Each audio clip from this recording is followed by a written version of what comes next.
우리는 이 요셉을 중심으로 한 야곱의 아들들의 생애에 대해 계속해서 살펴보고 있습니다. 요셉을 향한 하나님의 때가 되었을 때 하나님께서 바로 왕에게 장차 애굽 땅에 일어날 중차대한 일에 대해 꿈으로 보여주셨고, 또 그 꿈을 해석할 수 있는 사람이 바로는 물론이며 또 애굽 지혜자들 중에는 하나 없어 번민하게 되었고, 그로 인해 이제 술 맡은 관원장이 만 2년 전에 자신의 꿈을 해석해 준 요셉을 다시 기억하게 되었던 것을 우리가 지난 시간에 보았습니다. 여러분, 세상은 이런 일련의 모든 일들을 뭐라고 부릅니까? 이와 같은 일련의 모든 일들을 우연이라고 부르죠. 하필 그때 바로가 꿈을 꾸었고, 하필 그때의 꿈을 해석할 수 있는 지혜자들이 없었고, 하필 그때 술 맡은 간원장이 까마득하게 잊어버렸던 요셉에 대한 기억이 떠올랐고, 그러니까 세상은 이 모든 일들이 우연히 일어났고, 이것이 이제 우연의 연속이다라고 말을 합니다. 그러나 여러분, 성경은 뭐라고 말합니까?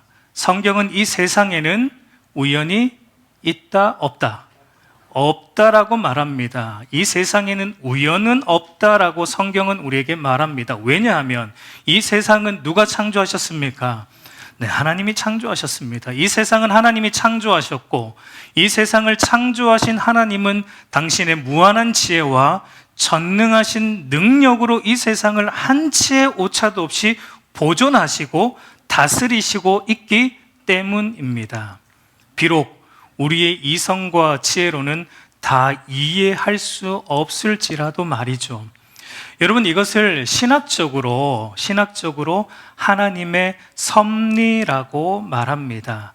하나님의 섭리에 관해서 하이델베르그 교리문답집에 아주 자세하게, 그리고 아주 정리를 잘 해주고 있습니다. 제 27문답에 보면 이렇게 나와 있어요. 제가 문을 읽으면 우리 다 같이 답을 한번 또 읽어 보도록 하겠습니다. 하나님의 섭리란 무엇입니까? 하나님의 섭리란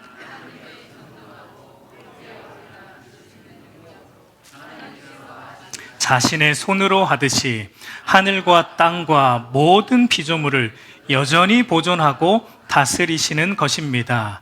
그리하여 잎새와 풀, 비와 가뭄, 풍년과 흉년, 먹을 것과 마실 것, 건강과 질병, 부와 가난, 참으로 이 모든 것이 우연이 아니라 아버지와 같은 그의 손길로 우리에게 임합니다. 아멘.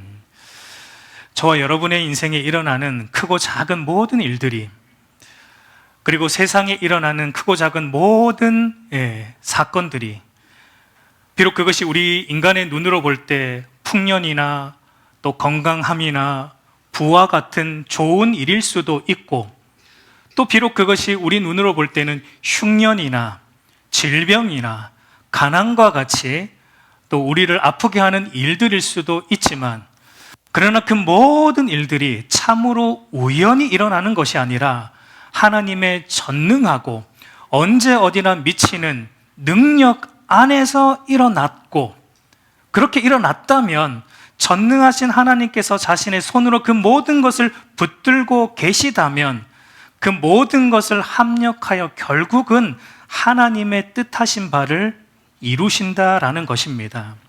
특별히 여러분, 우리 하나님을 믿는 그의 백성들, 그리스도인들에게는 이 모든 일들이 아버지의 손길처럼, 아버지와 같은 그의 손길로 잎새와 풀, 비와 가뭄, 풍년과 흉년, 먹을 것과 마실 것, 건강과 질병, 부와 가난, 이 모든 일들이 아버지의 손길로 우리 그리스도인에게 임하기 때문에 결국은 이 모든 일들을 통해 우리 안에 하나님은 바로 하나님의 섭리에 대한 믿음을 만들어내시고, 그 믿음 안에서 현재를 인내하게 하시고 다가올 미래를 하나님께 전적으로 맡기며 주어진 하루하루를 감사와 기도와 순종으로 살아가게 하신다라는 것입니다. 이것이 여러분 하나님의 섭리이고 하나님의 섭리를 붙들매 유익입니다. 다만 여러분, 우리가 이 하나님의 섭리를 다 이해할 수 없기 때문에, 하나님의 섭리로 일어나는 모든 일들을 우리가 다 설명할 길이 없기 때문에 우리가 우연이라는 인간적인 용어를 쓸 뿐이지, 실질적으로 우연은 없다라는 것을 우리는 알아야 됩니다. 여러분, 이 모든 일들이 언제 어디나 미치는 그 전능한 하나님의 능한의 손에 있다라는 사실을 믿으시기를 간절히 바랍니다. 여러분, 우리가 이걸 믿기 때문에 우리가 이 찬송가의 가사에, 한 찬송가의 가사에 나오는 주 안에 있는 나에게, 능하신 하나님의 손 안에 있는 나에게, 하나님의 섭리의 손길 안에 있는 나에게 딴 근심 있으랴, 십자가 밑에 나아가 내 짐을 풀었네라는 이 찬송가 가사가 우리에게 진실한 고백이 되는 거예요.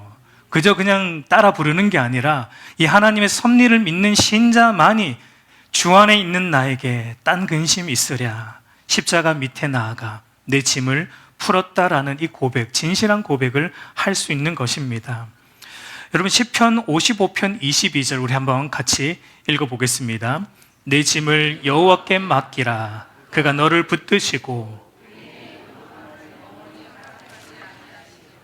아멘. 우리 베드로전서 5장 7절도 같이 읽습니다. 너희 염려를 다 주께 맡기라, 이는 그가 너희를 돌보심이라. 여러분, 하나님이 능하신 손, 언제 어디나 미치는 그분의 능하신 손으로 우리를 붙드시고 우리를 돌보십니다. 그렇기 때문에 우리의 모든 짐과 모든 염려를 하나님께 맡길 수 있는 것입니다. 저와 여러분 안에 그 믿음이 있기를 간절히 소망합니다. 여러분, 요셉은 그 믿음이 있었습니다. 우리가 계속 요셉을 보고 있지만 요셉은 이 믿음이 있었습니다. 정확하게 말하면 하나님이 만들어내신 거죠. 정확하게 말하면 하나님께서 요셉을 13년이라는 긴 연단의, 그 긴 연단의 용광로 속에 요셉을 집어넣어서 요셉 안에 있던 불신의 찌꺼기들을 다 제거하심으로 하나님이 요셉 안에 만들어내신 정금 같은 믿음입니다. 그래서 요셉 안에 이 정금 같은 믿음이 만들어지고 나니까 하나님이 이제 어떻게 일하시는가, 여러분 한번 보세요. 우리 14절 우리 보면은, 이에 바로가 사람을 보내어 요셉을 부르매 그들이 급히 그를 옥에서 내놓는지라, 요셉이 곧 수염을 깎고 그의 옷을 갈아입고 바로에게 들어가니. 여러분, 술 맡은 관원장에게 요셉에 대한 말을 들은 바로가 어떻게 하냐면 즉시 감옥에 있는 요셉을 호출합니다. 어지간히 여러분 급했던 게 보이죠? 즉시 요셉을 호출합니다. 여러분, 하나님께서 요구하시는 믿음이 요셉 안에 빚어지고 만들어지니까 하나님이 여러분 이제 어떻게 하시냐면 지체하지 않아요. 이제 하나님은 지체하지 않고 요셉의 인생의 챕터를 다음 챕터로 넘기시는 것을 우리가 보게 됩니다. 여러분, 우리 안에 정금 같은 믿음이 만들어지는 것은 하루아침에 되지 않습니다. 긴 연단의 세월이 필요하지만, 그러나 우리의 믿음이 연단되고 단련되고 나면 여러분, 그 즉시 하나님은 우리의 인생을 다음 챕터로 넘기게 하십니다. 그 즉시 하나님은 지체함 없이 우리 인생을 인도해 가신다라는 것을 우리가 보게 돼요. 근데 여러분, 우리의 문제는 긴 연단의 시간 속에서 내 안에 있는 불신의 찌꺼기들, 내 안에 있는 하나님을 온전히 믿지 못하는 그 불신의 찌꺼기들을 제거하는 그 정금 같은 믿음으로 우리를 단련하는 이 연단의 과정을 우리는 사실 건너뛰려 합니다. 이 과정을 건너뛰고 바로 우리 인생의 새로운 챕터, 우리 인생의 좀 더 나은 새로운 챕터로 바로 넘어가려는데 오늘 우리의 문제가 있다라고 생각이 돼요. 근데 여러분 기억하세요. 하나님은 절대 그렇게 일하지 않습니다. 여러분, 지금 이 시간에 하나님께서 저와 여러분에게 요구하시는 믿음의 연단이 이루어지지 않으면 저와 여러분의 인생의 다음 챕터로 넘어가는 일도 없다라는 것을 기억하시기 바랍니다. 그런데 여러분, 어떤 사람들은 하나님의 때가 아니에요, 넘길 때가 아닌데도 자기가 억지로 넘기는 사람들이 있어요. 자기 인생의 챕터를 자기 스스로 넘기려고 하고 억지로 자기가 넘기려고 합니다. 여러분, 겉으로 볼 때, 그렇게 넘기면 겉으로 볼 때 순탄하게 나의 인생의 챕터가 넘어가는 것처럼 보일 수도 있습니다. 그렇게 넘길 때 우리의 상황과 환경이 더 나아지는 챕터로 가고 있는 것처럼 보일 수 있습니다. 그렇게 넘길 때 우리 인생이 좀 더 업그레이드 되고 있는 것 같은 것처럼 보일 수 있지만, 실질적으로 알아야 돼요. 실질적으로 우리가 넘기면 오히려 연단의 시간을 더 추가할 뿐이다라는 것, 연단의 과정만 더 늘어날 뿐이다라는 것을 우리는 알아야 됩니다. 여러분, 하나님의 관심은 저와 여러분의 인생의 형편이 예전보다 조금 더 나아지는 자리로 가는데 있지 않습니다. 제가 누누이 말씀드리지만 하나님의 관심은 거기에 있지 않아요. 하나님의 관심은 저와 여러분의 인생 챕터가 쑥쑥쑥 넘어가는 것에 있지 않아요. 하나님의 관심은 저와 여러분의 믿음입니다. 저와 여러분의 믿음이 단련되는 것에 하나님의 모든 관심이 있어요. 하나님의 모든 관심은 저와 여러분이 하나님과 그리스도를 믿는 일과 아는 일에 하나가 되어 온전한 사람을 이루어 그리스도의 장성한 분량이 충만한 데까지 이르는데 하나님의 모든 관심이 있다는 것을 우리가 알아야 돼요. 그러므로 여러분, 하나님과 그리스도를 믿는 것과 아는 일에 저와 여러분이 힘쓰는 자들이 되기를 간절히 소망합니다. 그러면 때가 되면 여러분, 하나님께서 저와 여러분의 인생의 챕터를 아주 순탄하게 넘기심은 물론이며 지체함 없이 넘어가게 하시는 것을 경험하게 될 것입니다. 그래서 사도 베드로가 이런 말을 합니다. 베드로전서 5장 6절 같이 한번 읽어보겠습니다. 그러므로 하나님의 능하신 손 아래서 겸손하라. 여러분, 이 말씀은 마치 창세기 41장에 나오는 요셉 스토리에 대한 주석과 같은 말씀이라고 생각이 돼요. 여러분, 요셉이 자기 스스로 인생 챕터를 사실 한 번 넘기려고 했었죠. 술 맡은 간원장에게 빨대를 꽂음으로. 근데 여러분, 그렇게 하니까 길어졌잖아요. 만 2년이 더 길어졌잖아요. 근데 이제 그 이후에 요셉이 능하신 하나님의 손 아래서 하나님의 섭리를 믿는 믿음 안에서 겸손함으로 이제 기다렸더니 하나님께서 때가 되니까 어떻게 합니까? 요셉을 높이십니다. 요셉을 높이십니다. 때가 되니까 요셉의 인생의 챕터를 순탄하게, 그리고 아주 지체함 없이 속히 감옥에서 애굽 궁궐로 하나님이 옮기십니다.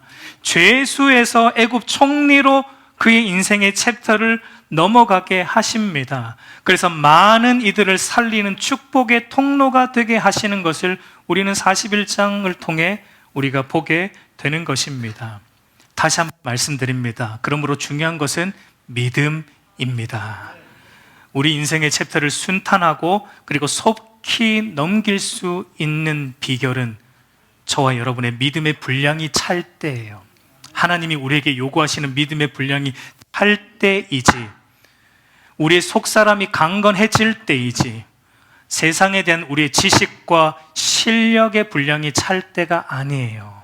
우리의 겉사람만 번지르하게 치장될 때가 아니다라는 것을 깨닫는 은혜가 있기를 소망합니다. 그렇다고 해서 여러분, 세상에 대한 우리의 지식과 실력을 키우는 것이 중요하지 않은가? 그거 중요합니다. 그것도 중요해요. 이 세상의 지식과 또 우리의 실력을 키우는 것도, 갖추는 것도 여러분 상당히 중요합니다. 그런데 이 세상에 대한 지식과 실력도 여러분 어떤 사람에게 쥐어지느냐에 따라 다르게 사용될 수 있어요. 믿음의 분량이 찬 사람에게 그 지식과 그 실력이 쥐어지면 오늘 요셉처럼 사람을 살리는 일에 그 지식이 사용되고 사람을 살리는 일에 그 능력이 사용됩니다. 근데 믿음의 분량이 차지 않은 사람에게 그 지식과 실력이 주어지면 어떤 일이 일어납니까? 오로지 자기 욕심만 채우는 일에 주로 사용될 뿐인 것을 여러분, 우리가 이 세상의 수많은 이기적인 지식인들을 통해, 수많은 이기적인 위정자들을 통해 우리가 여러분 보고 있는 것 아닙니까? 그러므로 믿음이 중요한 거예요. 그래서 믿음의 분량이 찬 요셉이 드디어 그의 인생 다음 챕터로 넘어가 애굽 최고의 권력자인 바로 왕 앞에 이제 서게 됩니다. 우리 15절을 보면 바로가 요셉에게 이르되 내가 한 꿈을 꾸었으나 그것을 해석하는 자가 없더니 들은즉 너는 꿈을 들으면 능히 푼다 하더라 라고 이제 바로가 요셉에게 말하죠. 내가 들어보니까 너는 꿈을 해석하는 아주 비상한 능력이 있다고 술 맡은 간원장에게 들었다. 예전에도 그렇게 꿈을 아주 기가 막히게 해석한 일이 네가 있다고 하는데 정말이냐라고 바로가 요셉에게 묻습니다. 여러분, 이 상황을 한번 생각해 보세요. 한순간에 모든 상황이 바뀌었습니다. 조금 전까지 죄수의 옷을 입고 감옥에 있었습니다. 근데 지금은 깨끗한 옷을 입고 여러분 절대 권력자인 애국 궁궐 안에서 바로 왕 앞에 서 있습니다. 어떻게 보면 한 사람의 인생에 다시 올 수 없는 절호의 기회가 지금 온 것과 같아요. 여러분, 일반 애굽 사람들 가운데 바로 왕을 이렇게 가까이서 대면할 수 있었던 사람이 그 당시에 몇이나 되었겠습니까? 근데 요셉은 여러분 애굽 사람도 아니고 이방인에다가 노예 신분이에요. 근데 바로 왕 앞에 섰으니 어찌 보면 그의 인생에 또다시 찾아올 수 없는 성공의 기회가 지금 요셉에게 찾아온 것과 같은 것이죠. 그렇다면 여러분, 다가오지 않을 이 성공의 기회를 잡기 위해 보통 사람 같으면 바로 왕 앞에서 아첨을 떨면서 맞습니다. 제가 술 맡은 간원장과 떡 굽는 간원장의 꿈을 해석한 사람이 제가 맞습니다. 제가 해석한 대로 그들의 장래가 이루어졌네요. 참 대단하죠. 그러니까 제게는 꿈을 해석하는 능력이 아무래도 좀 있는 것 같습니다. 아마 제가 당신의 꿈도 바로 왕의 꿈도 해석할 수 있을 것 같습니다. 그러니 저를 바로 곁에 두고두고 쓰시면 아주 요긴하게 쓰일 것 같습니다 라고 자기를 어필하기 마련인데, 여러분 요셉은 절대 그러지 않습니다. 요셉이 뭐라고 말합니까? 우리 16절 말씀 한번 같이 읽겠습니다. 오늘 본문의 가장 중요한 어떤 핵심적인 말씀이라고 할 수 있는 우리 16절 말씀 한번 같이 보겠습니다. 요셉이 바로에게 대답하여 이르되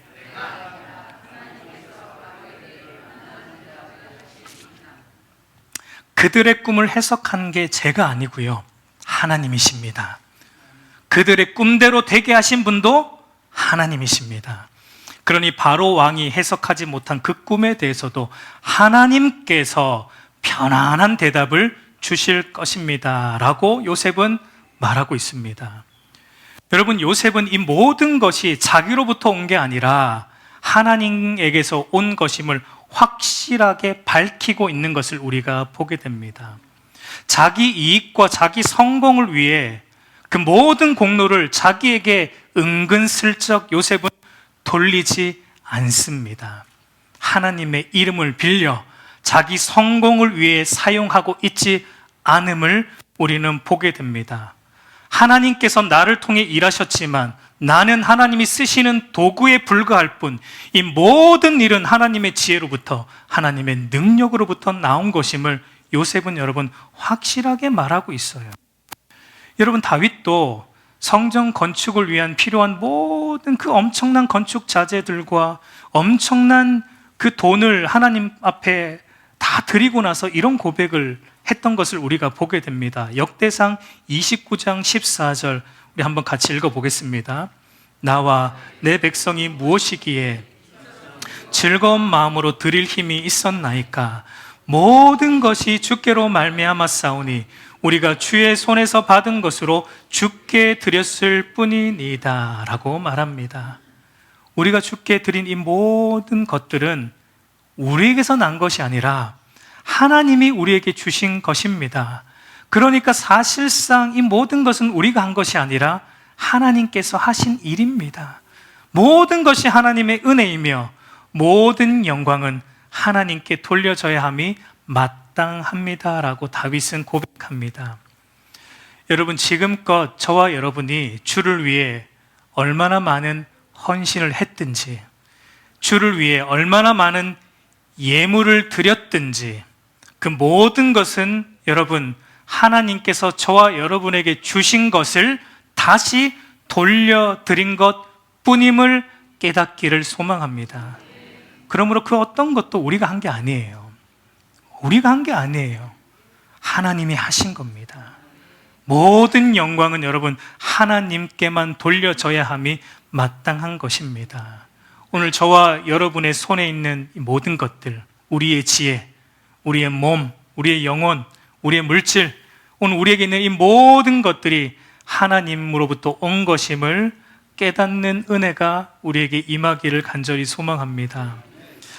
그리고 여러분, 여기서 지금 요셉이 바로에게 하나님께서 당신에게 편안한 대답을 주실 겁니다 라고 말하는 이 말이, 사실 우리가 이제 당시 문화 속에서 생각해 보면 이게 굉장히 사실 위험한 발언이라고 볼 수 있어요. 왜냐하면 여러분, 당시 바로는 단순한 한 사람이 아닙니다. 바로는, 애굽 사람들에게 바로는 신과 같은 존재잖아요. 신적인 존재입니다. 태양신을 레 여겨졌기 때문에 바로는 신과 같습니다. 그러니까 여러분, 요셉이 지금 신적인 존재로 여기는 바로 왕에게 당신이 해석 못하는 그 꿈을 하나님이 해석하시고 편안한 대답을 주실 겁니다 라고 말하고 있는 이 16절 말씀을 좀 제가 풀어서 말하면 이런 거예요. 모든 애굽 사람들이 바로 당신을 신적인 존재로 여기지만 꿈 깨십시오. 당신은 신적인 존재가 아니라 꿈 하나 해석 못해 번민할 수밖에 없는 한 연약한 인간에 불과합니다. 인간의 꿈, 즉 인간의 만사에 대한 참 대답을 주실 분은 오직 한 분, 참 신이신 하나님밖에 없습니다. 그러니 바로 당신도 하나님 앞에 무릎을 꿇어야 할 것입니다 라는 말과 같은 거예요. 여러분, 요셉은 바로 왕 앞에 조금도 주눅들지 않습니다. 바로 왕 앞에서 잘 보여서 출세하고자 아첨하거나 바로 왕이 듣기 좋아할 말을 하지 않습니다. 요셉은 거침없이 여호와 하나님만이 참 신이며 여호와 하나님만이 참 하나님이며 여호와 하나님이 모든 세상과 모든 나라들을 전능하신 지혜와 능력으로 다스리시는 온 세상의 참 왕이심을 바로 왕에게 말하고 있는 것을 보게 돼요. 요셉이 왜 이렇게 할 수 있어요? 우리가 앞에서 보았던 하나님의 섭리에 대한 믿음이 요셉 안에 있기 때문에 가능한 거예요. 바로 왕도 능하신 하나님의 손 아래에 있는 한 인간에 불과할 뿐임을 요셉은 알고 있기 때문이에요. 이 세상과 모든 만사가 하나님의 능하신 손 안에 있다는 것을 요셉은 굳게 믿고 있기 때문에 여러분, 이렇게 반응할 수 있는 겁니다. 그래서 꿈에 대해 듣고 나서도 요셉은 신적인 존재인 바로 왕에게 거침없이 참 신이신 하나님에 대해 계속 말하는 것을 우리가 보게 됩니다. 우리 25절 한번 같이 읽어볼게요. 요셉이 바로에게 아뢰되 바로의 꿈은 하나라. 하나님이 그가 하실 일을 바로 당신에게 보이심이니이다. 28절도 보면 내가 바로에게 이르기를 하나님이 그가 하실 일을 바로에게 보이신다 함이라. 32절도 보면 바로께서 꿈을 2번 겹쳐 꾸신 것은 하나님이 이 일을 정하셨습니다. 하나님이 속히 행하시리니 라고. 여러분, 온통 요셉은 하나님, 당신은 신이 아니고 당신은 인간에 불과하고 하나님이 이 일을 하실 것입니다 라고 말하고 있어요. 여러분, 우리가 이제 그러면 바로의 입장에서 한번 생각해 보자고요. 바로의 입장에서 생각해 보면 요셉의 이와 같은 대답이 바로의 귀에 달갑게 들렸을까요? 바로의 귀에 달갑게 여러분 사실 들렸을까요? 바로의 귀에 그렇게 달갑게는 들리지 않았을 겁니다. 왜냐하면 바로는 신적인 존재로 여김받고 있고 그 어떤 사람도 요셉처럼 이렇게 자기에게 말한 사람이 자기 인생에 단 한 명도 없었어요. 그동안 한 명도 없었습니다. 그런데 요셉이 이렇게 말하고 있으니 사실상 그렇게 달갑게 들리지 않는 것은 당연합니다. 그럼에도 바로가 어찌할 수 없는 게 왜 그래요? 꿈을 해석할 수 있는 사람이 요셉밖에 없었기 때문에 바로 왕도 요셉을 어떻게 할 수 없이 요셉 앞에 굴복할 수밖에 없는 거죠. 아니, 이것은 하나님께서 요셉을 통해, 믿음의 사람 요셉을 통해 바로를 하나님 앞에 굴복시키고 있는 것이기 때문입니다. 그래서 여러분, 바로는 지금 요셉에게 굴복되어서 자신의 꿈에 대해 다 말하죠. 17절에서 24절을 보면 꿈 얘기합니다. 우리가 지난 시간에도 얘기했지만 첫 번째 꿈은 나일 강가에 아름답고 살찐 7 암소가 서 있었는데 갑자기 그 뒤에 아주 흉악하고 파리한 다른 7 암소가 올라와서 그 살찐 암소를 잡아먹었고, 두 번째 꿈도 마찬가지로 한 줄기 무성하고 충실한 7 이삭이 나왔는데 갑자기 그 뒤에 동풍에 마른 그 7 이삭이 나와 무성한 충실한 7 이삭을 삼키는 꿈이었다라고 말합니다. 이걸 해석하는 사람이 없다라고 말합니다.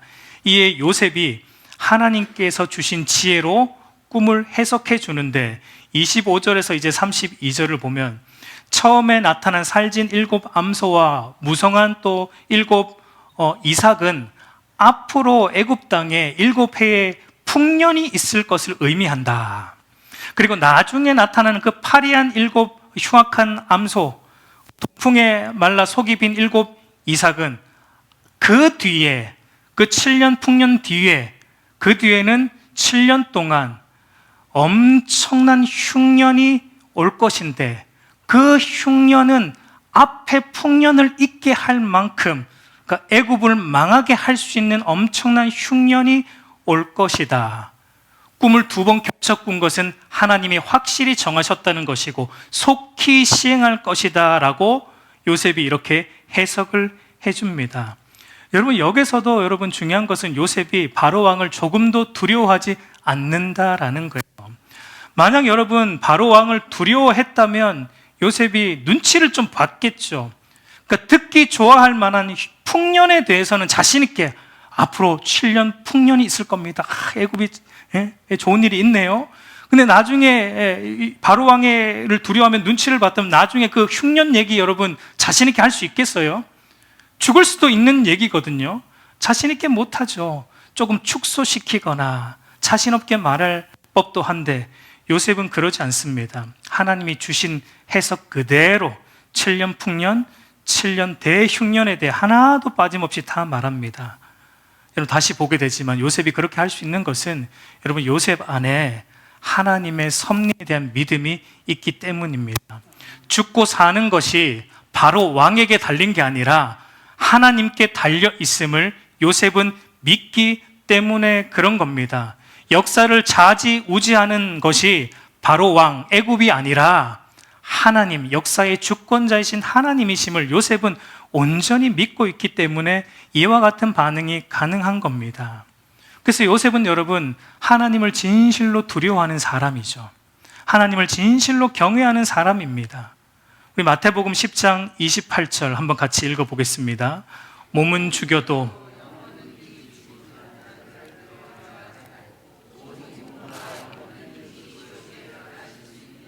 두려워하라. 여러분 오늘 이 시대의 근본적인 문제는 두려워할 자를 두려워하지 않고 두려워하지 않아도 될 자들만 두려워한다라는 게 이 시대의 근본적인 문제입니다. 우리의 몸과 영혼을 능히 지옥에 멸할 수 있는 하나님을 두려워하지 않는 게 이 시대의 근본적인 문제이죠. 그래서 여러분 사도 바울이 로마서 3장에 보면 이 시대의 죄악에 대해서 죄악의 목록들을 수많은 목록들을 나열하고 나서 그 뿌리에 뭐가 있는가, 이 시대가 왜 이와 같은 수많은 죄악들 가운데 살아가는가, 그 뿌리에 뭐가 있는가 이렇게 정리해서 말해줍니다. 로마서 3장 18절 같이 읽습니다. 그들의 눈앞에 하나님을 두려워함이 없느니라 함과 같으니라. 왜 이 세상에 수많은 죄와 악들이 있는가? 그 뿌리를 들어가 보면 이 세상을 지으신 하나님에 대한 두려움, 내 몸과 영혼을 지으신 하나님에 대한 두려움, 내 몸과 영혼을 능히 멸할 수 있는 하나님에 대한 두려움이 없기 때문에 그렇게 악하게 살아가는 거예요. 내 몸과 영혼을 그렇게 함부로 사용하는 거예요. 하나님의 뜻대로 사용하지 않는 거예요. 왜요? 하나님을 두려워함이 없기 때문이다라는 겁니다. 여러분 안타까운 것은 이건 세상 사람들만의 이야기가 아니라는 거예요.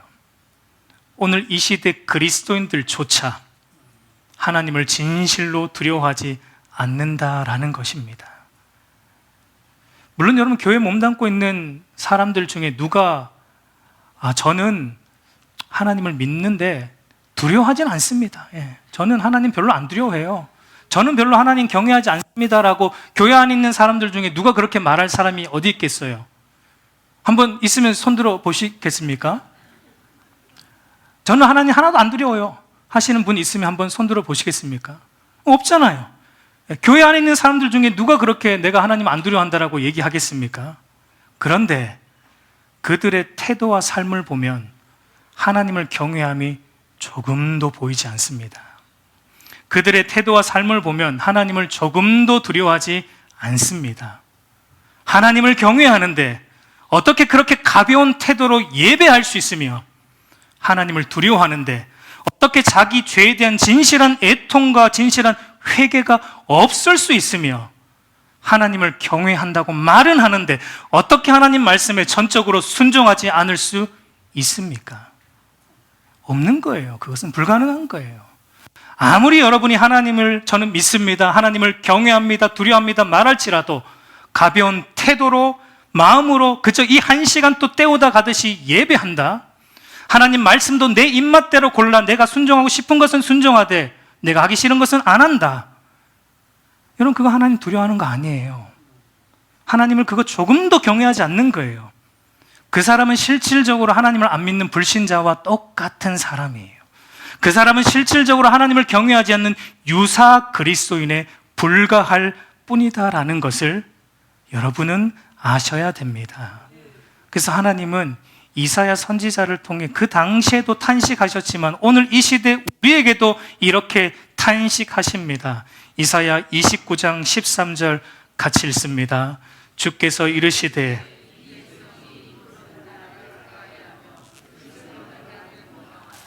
그들의 마음은 내게서 멀리 떠났나니 그들이 나를 경외함은 사람의 계명으로 가르침을 받을 뿐이라. 라고 하나님은 이 당시부터 오늘 이 시대까지 계속 이렇게 탄식하고 있는 것을 여러분 아십니까? 이 하나님의 탄식의 소리가 들리십니까? 여러분 하나님을 경외함 없는 신앙은 다 거짓일 뿐이고 다 위선일 뿐이에요. 하나님 말씀 앞에 두려워 떨므로 순종함이 없는 신앙은 아무리 이 자리에 나와 열심히 해도 다 거짓일 뿐이고 다 위선일 뿐이다라는 사실을 여러분 깨닫는 은혜가 있기를 소망합니다. 여러분 참 신앙은 하나님을 진실로 경외하면서 시작되는 겁니다. 저와 여러분 안에 하나님에 대한 진실한 경외함이 회복되는 은혜가 있기를 간절히 우리 주님의 이름으로 간절히 축복합니다. 그리고 하나 여러분 재밌는 것은 요셉이 바로에게 하나님께서 편안한 대답을 하시리라라는 말을 하고 있는 시점, 요때가 사실상 재미가 있어요. 여러분 요셉이 바로에게 하나님께서 편안한 대답을 주실 겁니다라는 말하고 있는 이때가 꿈을 듣기 후입니까? 듣기 전입니까? 꿈에 대한 자세한 내용을 듣기 전이에요? 후입니까? 듣기 전이죠. 16절에서 이 말씀을 했고 17절 이하의 바로가 자기 꿈에 대해 자세히 언급하고 있으니 요셉이 바로에게 하나님이 당신에게 편안한 대답을 주실 겁니다 라는 말을 했던 시점은 바로의 꿈에 대해 자세히 듣기 전이었다라는 게 우리가 좀 유심히 볼 필요가 있습니다. 여러분 앞에서 보았지만 바로의 꿈의 내용은 7년 풍년, 먼저 7년 풍년이 오고 그 뒤에 7년 풍년을 잊게 할 만큼의 엄청난 7년 대흉년이 와서 결과적으로 애굽이 망하게 된다.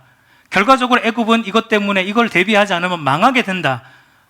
애굽의 망함에 대한 해석이에요, 결국은. 그러니까 액면적으로 보면 여러분 이게 편안한 대답입니까? 결코 편안한 대답이 아니에요. 오늘 16절에서 편안한 대답할 때 이 편안한이라는 말이 히브리어로 보면 샬롬, 우리가 잘 아는 샬롬입니다. 하나님이 당신에게 평강의 대답, 평안한 대답, 당신의 마음을 평안하게 해줄 수 있는 대답을 하나님이 주실 겁니다 라고 그렇게 말하고 있는 건데, 근데 지금 이 꿈을 듣고 보니까 해석이 어떻습니까? 이게 평강한 대답이에요. 물론 7년 풍년은 올 건데, 근데 뒤에 그 7년 풍년을 싸그리 잊어버릴 만큼의 엄청난 흉년이 와서 애굽이 망하게 됩니다라는 이 대답이 여러분 사실상 어떻게 평안한 대답이 될 수가 있습니까? 그럼에도 요셉은 여러분 꿈에 대한 구체적인 내용을 들어보기도 전에 무조건 뭐라고 말하고 있냐면 하나님이 평안한 대답을 주실 겁니다. 요셉은 왜 그렇게 말할 수 있었을까요? 요셉은 왜 그렇게 말할 수 있었을까요? 그 이유는 여러분 바로가 꾼 꿈의 내용이 좋든지 좋지 않든지 상관없이 그 모든 일들이 지금 누구 손안에서 일어나고 있으니까 이 모든 일들이 언제 어디나 미치는 하나님의 능하신 손안에 있기 때문에, 하나님의 섭리 안에 있기 때문에 결국은 샬롬으로 귀결된다라는 것을 요셉은 알고 있기 때문에 이렇게 말하는 거예요. 그러니까 여러분, 모든 만사가 하나님의 섭리로 해석이 되니까 궁극적인 결말은 샬롬, 평안한 대답으로 주어지는 것입니다. 여러분, 바로의 꿈과 같이 저와 여러분의 인생에도 풍년이 올 때가 있습니다. 저와 여러분의 인생에도 풍년이 올 때가 있습니다. 그런데 또 저와 여러분의 인생에 그 앞선 풍년을 잊게 할 만큼 심각한 흉년이 저와 여러분의 인생에 와서 우리를 정말 어쩌면 망한 것처럼 보이게 하고 괴롭게 할 때가 우리 인생에도 찾아올 때가 있습니다. 근데 여러분 기억하십시오. 그 모든 일들이 언제 어디나 미치는 하나님의 능하신 손안에 있기 때문에, 그 모든 일들이 아버지와 같은 그의 손길로 우리에게 임하기 때문에 결국은 어떻게 귀결된다고요? 결국은 샬롬으로, 평안한 대답으로 우리 인생에 귀결이 된다라는 것을 여러분 믿으시기를 바랍니다. 이것이 여러분 오늘 설교 제목에 의미하는 바입니다. 그렇다면 여러분 한 걸음 더 나아가서 이 같은 하나님의 섭리를 답으로 붙들고 사는, 이 같은 하나님의 섭리를 붙들고 사는, 평안한 답을 붙들고 사는 믿음의 사람은 이제 어떻게 살아갑니까? 여러분, 우리가 인생의 답을 몰라서 주저하지 인생의 답을 알면 주저할 필요가 없죠. 우리가 여러분 길을 갈 때도 어디로 가야 될지 몰라서 좀 머뭇머뭇거리며 헤매지, 우리가 길을 안다면 여러분 주저할 필요, 머뭇거릴 필요 있습니까? 길을 정확하게 안다면 가면 돼요. 그냥 주저함 없이 가면 됩니다. 마찬가지입니다. 우리가 하나님의 섭리라는 가장 확실하고도 가장 평안한 인생의 답을 이제 알고 있기 때문에 여러분 이제 주저할 필요가 없다는 거예요.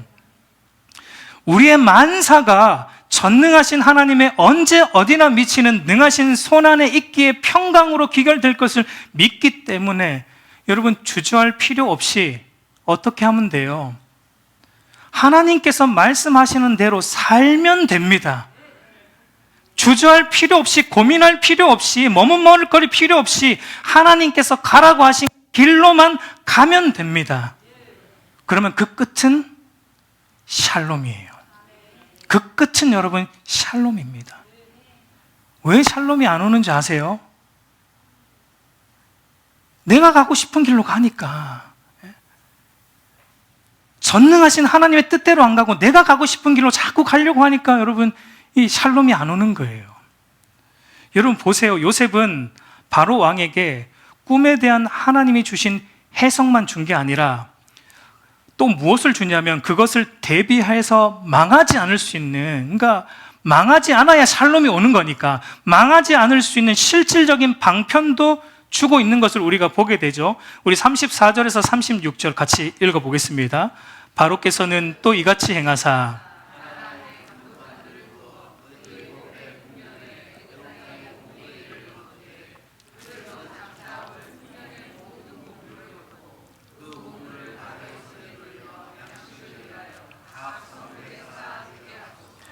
이와 같이 그 곡물을 이 땅에 저장하여 애굽 땅에 임할 7해 흉년에 대비하시면 이 땅이 이 흉년으로 말미암아 망하지 아니하리라 라고 말해줍니다.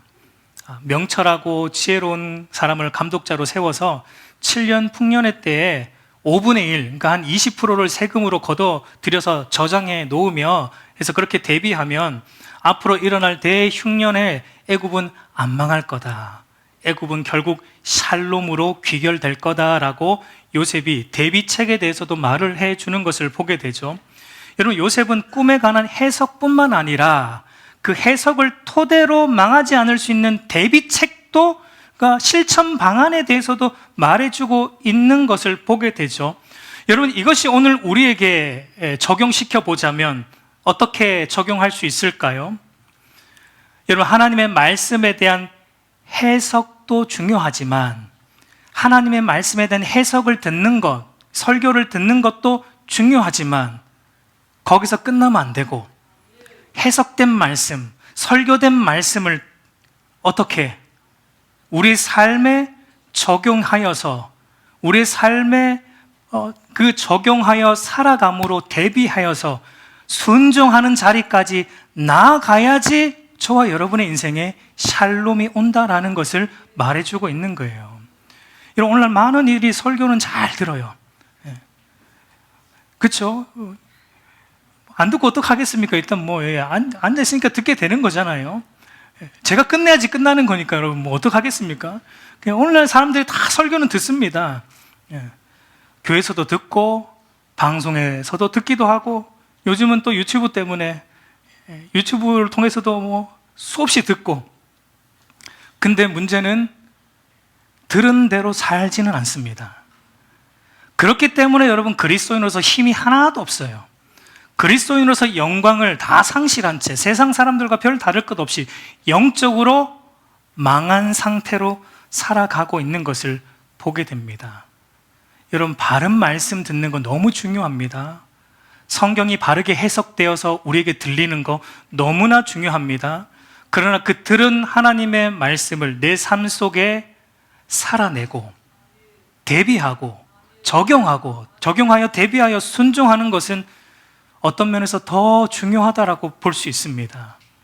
여러분, 하나님 말씀을 듣는다라는 것 자체가 사실상 순종하는 걸 포함하고 있는 거예요. 성경의 말은 그렇습니다. 신명기 6장 4절 5절을 보면 이스라엘아 들으라, 우리 하나님 여호와는 오직 유일하신 여호와이시니 너는 마음을 다하고 뜻을 다하고 힘을 다하여 내 하나님을 사랑하라. 여기서 이스라엘아 들으라 라는 말이 히브리어로 우리가 잘 아는 쉐마 이스라엘이죠.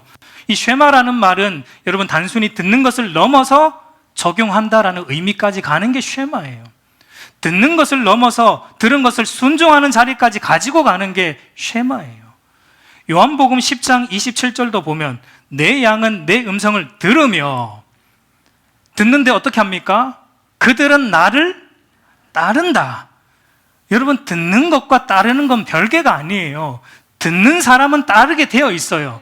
안 듣는다라는 건 뭐 안 하는 거예요? 안 듣는 것과 똑같은 거예요. 이 자리에 앉아 있는데 순종 안 한다라는 것은 안 듣는 것과 똑같은 거예요. 여러분, 부모가 자녀에게 엄마 아빠 말 들을래 안 들을래 할 때 그게 무슨 의미입니까? 귀로만 들으란 얘기예요? 그냥 귀로만 듣고 끝나면 된다는 얘기입니까? 아니잖아요. 부모가 엄마 아빠 말 들을래 안 들을래 그 말은 부모가 말하는 대로 살래 안 살래, 엄마 아빠가 말하는 대로 살래 안 살래 그 의미잖아요. 들은 것으로 끝나지 않고 엄마 아빠가 요구하는 그런 바른 삶으로 살아가기를 바라는 거 아닙니까? 여러분, 이와 같이 하나님의 말씀을 듣는다라는 것은 지금 이 시간에 앉아서 귀로만 듣는 것으로 끝나는 게 아니에요. 그거 안 듣는 거예요. 그거는 말씀을 듣는다라는 것은 들은 그 말씀을 내 삶의 요소에서 대비하고 순종하고 살아가는 것을 의미한다라는 겁니다. 그게 여러분 진짜 믿음이에요. 사도 야고보가 강조한 것도 여러분 그것 아니에요? 야고보서 2장 17절을 보면 이와 같이 행함이 없는 믿음은 그 자체가 죽은 것이라. 20절도 보면 아하 허탄한 사람아 행함이 없는 믿음이 헛것인 줄을 알고자 하느냐. 들은 말씀이 삶 속에서 행함으로 드러나지 않으면 여러분 그 사람의 믿음은 죽은 거예요. 가짜예요. 거짓이라는 겁니다. 야고보서 2장 22절도 보면 내가 보거니와 믿음이 그의 행함과 함께 일하고 행함으로 믿음이 온전하게 된다. 여러분, 그 믿음이 무엇과 함께 일합니까? 행함으로 일하는 거예요. 그러니까 그 들은 말씀이 순종함으로 나타날 때 하나님의 역사가 일어나는 것입니다. 만약 여러분 바로가 요셉이 해석해 준 걸 들었어요. 그 해석에는 바로가 동의합니다. 그래, 기가 막힌 해석이다. 근데 바로가 자기 자존심을 내세우고 내가 그래도 왕인데 이 노예 말을 들어야 되나? 자기 자존심을 내세우면서 요셉이 준 대비책을 실천하지 않았다면, 순종하지 않았다면 애굽은 어떻게 되었을까요? 망했습니다. 애굽은. 역사 속에서, 그 당시 역사 속에서 그 7년 대흉년으로 인해서 애굽은 역사의 지도에서 사라졌어야 했어요. 근데 여러분, 바로가 자기 자존심 내려놓고, 자기 어설픈 생각 내려놓고, 하나님을 통해 하나님이 요셉을 통해 준 그 해석을 들은 대로 그대로 순종하고 방비했더니, 여러분, 애굽이 그 당시에 망하지 않았으면 물론이며 그 당시 고대 근동의 가장 강한 나라로 자리매김할 수 있었던 것입니다. 이처럼 저와 여러분의 인생을 여러분 풍성하게 만들어 가려면, 저와 여러분의 인생을 풍성하게 만드는 하나님의 역사하심은 하나님 말씀을 들은 것에 그치지 않고 들은 그 말씀을 우리의 삶에서 정확하게 실천하며 순종하며 살아갈 때 일어난다라는 사실을, 경험된다라는 사실을 여러분 기억하시기 바랍니다. 그래서 여러분, 가나안 정복을 앞둔 이스라엘 백성들에게 하나님이 무엇을 명령하셨어요? 야, 무기 준비해라. 이제 전쟁해야 되니까 무기 준비하고 군사들 훈련시키고 전쟁 전략 짜라. 하나님 이거 명령하셨나요? 아니잖아요. 하나님 명령하신 게 뭡니까? 순종해라 아닙니까? 우리 여호수아 1장 7절 8절 우리 마지막으로 같이 읽어보겠습니다. 오직 강하고 극히 담대하여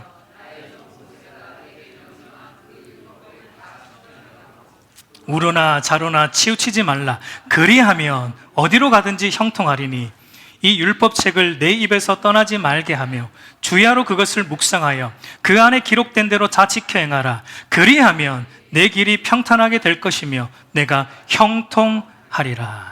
내가 승리하리라. 여러분, 일반적으로 볼 때 전쟁을 앞둔 군인들에게 당부해야 될 것은 앞에서 말했지만 무기 준비하고 전쟁 전략 짜고 군수품 준비하고 뭐 이런 것들 준비하는 거 아닙니까? 근데 하나님은 여호수아에게, 군대 대장인 여호수아에게 하나 준비하면 된다. 그 뭐냐면 하나님 말씀 앞에 엎드려 순종하는 것이다. 그러면 전쟁은 형통하게 될 거다. 너희가 가는 모든 길은 형통하게 될 거다. 승리는 하나님 말씀에 순종함을 통해 오게 될 것이다 라고 하나님은 말씀하십니다. 오늘 저와 여러분이 살아가는 이 영적 전쟁과 같은 삶에 여러분, 승리가 무엇을 통해 옵니까? 승리는 하나님 말씀에 순종하는 것을 통해 온다라는 사실을 여러분 기억하십시오. 순종이 관건이에요. 순종이 저와 여러분의 인생에 하나님의 역사를 일으키는 겁니다. 그래서 여러분, 순종하는 사람은 날마다 하나님의 은혜를 더 경험합니다. 순종하는 사람은 날마다 그 하나님의 역사하심을 삶 속에서 경험합니다. 근데 여러분, 듣긴 듣는데 순종을 안 하니까 늘 하는 소리가 뭐예요? 하나님 어디 계십니까? 하나님 살아 계십니까? 하나님 도대체 뭐 하십니까?